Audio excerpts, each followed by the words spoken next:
Hi friends, ಎಲ್ಲರೂ ಹೇಗಿದ್ದೀರಾ? ಚೆನ್ನಾಗಿದ್ದೀರಾ ಅಂದ್ಕೊಳ್ತಾ ಇದ್ದೇನೆ. ಹಾಗೆ ನಾನು ಸಹ ಚೆನ್ನಾಗಿದ್ದೇನೆ. ಯಾರಾದರೂ ಫಸ್ಟ್ ಟೈಮ್ ವಿಸ್ಮಯ ಚಾನೆಲ್ನ ನೋಡ್ತಾ ಇದ್ದರೆ ಸಬ್ಸ್ಕ್ರೈಬ್ ಮಾಡಿ, ಹಾಗೆ ಶೇರ್ ಮಾಡಿ. ಇವತ್ತು ನೋಡಿ, ನಾನು ದಿನಕ್ಕೊಂದು ಅಡುಗೆಯಲ್ಲಿ 3ನೇ ದಿನ ನಾನೀಗ ಸೋರೆಕಾಯಿ ಪಲ್ಯ ಮತ್ತು ಪೂರಿ ಮಾಡ್ತಾ ಇದ್ದೇನೆ. ಈಗ ಇಲ್ಲಿ ನಾನು ಸೋರೆಕಾಯಿನ ಚಿಕ್ಕದಾಗಿ ಹಚ್ಕೊಂಡಿದ್ದೇನೆ.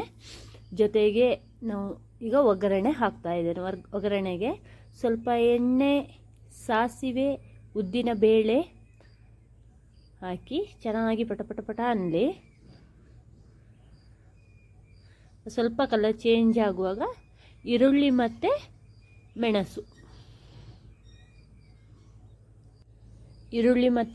ಸ್ವಲ್ಪ ಹಾಗೆ ಫ್ರೈ ಆಗ್ತಾ ಇರ್ತದೆ. ಅಷ್ಟರಲ್ಲಿ ನಾವು ಸ್ವಲ್ಪ ಉಪ್ಪು ಮತ್ತು ಸ್ವಲ್ಪ ಅರಿಶಿಣ ಹಾಕಿ ಸ್ವಲ್ಪ ಅದನ್ನು ಹಾಗೆ ಬಾಡಿಸ್ಕೊಳ್ಳುವ. ಸ್ವಲ್ಪ ಕಲರ್ ಚೇಂಜ್ ಆದಮೇಲೆ ನಾವು ಸೋರೆಕಾಯಿ ಕಟ್ ಮಾಡಿ ಹಾಕಿದ್ದೀವಲ್ಲ, ಇಟ್ಟಿದ್ದಾವೆ, ಅದನ್ನು ಚೆನ್ನಾಗಿ ತೊಳೆದು ಹಾಕೊಂಡ್ರೆ ಆಯಿತು.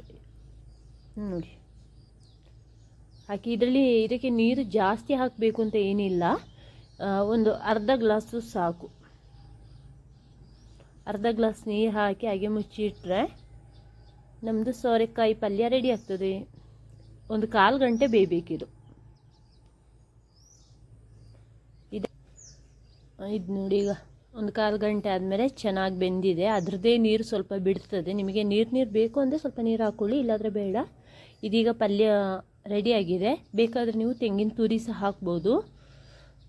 ಈಗ ನೆಕ್ಸ್ಟ್ ನಾನು ಪೂರಿ ಮಾಡ್ತಾಯಿದ್ದೀನಿ. ಪೂರಿಗೆ ಇಲ್ಲಿ ಗೋಧಿ ಹಿಟ್ಟು ತೊಗೊಂಡಿದ್ದೇನೆ. ಸ್ವಲ್ಪ ರುಚಿಗೆ ತಕ್ಕಷ್ಟು ಉಪ್ಪು ಹಾಕಿ ಸ್ವಲ್ಪ ನೀರು ಹಾಕಿ ಹಾಗೆಯೇ ನಾನು ಮಿಕ್ಸ್ ಮಾಡ್ಕೊಳ್ತಾ ಇದ್ದೇನೆ. ನಾವು ಮಾಮೂಲು ಚಪಾತಿ ಹಿಟ್ಟಿಗೆಲ್ಲ ಮಿಕ್ಸ್ ಮಾಡ್ಕೊಳ್ತೀವಲ್ವ, ಹಾಗೆ ಉಬ್ಬಿ ಬರಬೇಕು ಅಂತ ನಿಮಗೇನಾದ್ರು ಇದ್ದರೆ ಅದು ಸೋಡಾ ಹಾಕಿದರೂ ಆಗ್ತದೆ. ಆಗದಿದ್ದರೂ ಇದೊಂದು ಅರ್ಧ ಗಂಟೆ ಮೊದಲೇ ನೀವು ಸೋಡಾ ಹಾಕದೇ ಸಹ ಹಿಟ್ಟು ರೆಡಿ ಮಾಡಿ ಇಟ್ಟರೆ ಆಯಿತು.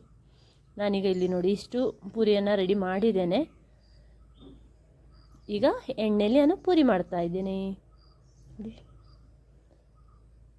ಚೆನ್ನಾಗಿ ಉಬ್ಬಿ ಬರುತ್ತೆ. ನಾನೊಂದು ಅರ್ಧ ಗಂಟೆ ಇಟ್ಟಿದ್ದೇನೆ ಅಷ್ಟೇ, ಸೋಡಾ ಸಹ ಹಾಕಲಿಲ್ಲ ನಾನು. ನೋಡಿ, ಬಿಸಿ ಬಿಸಿ ಪೂರಿ ರೆಡಿ ಆಗ್ತಾ ಇದೆ.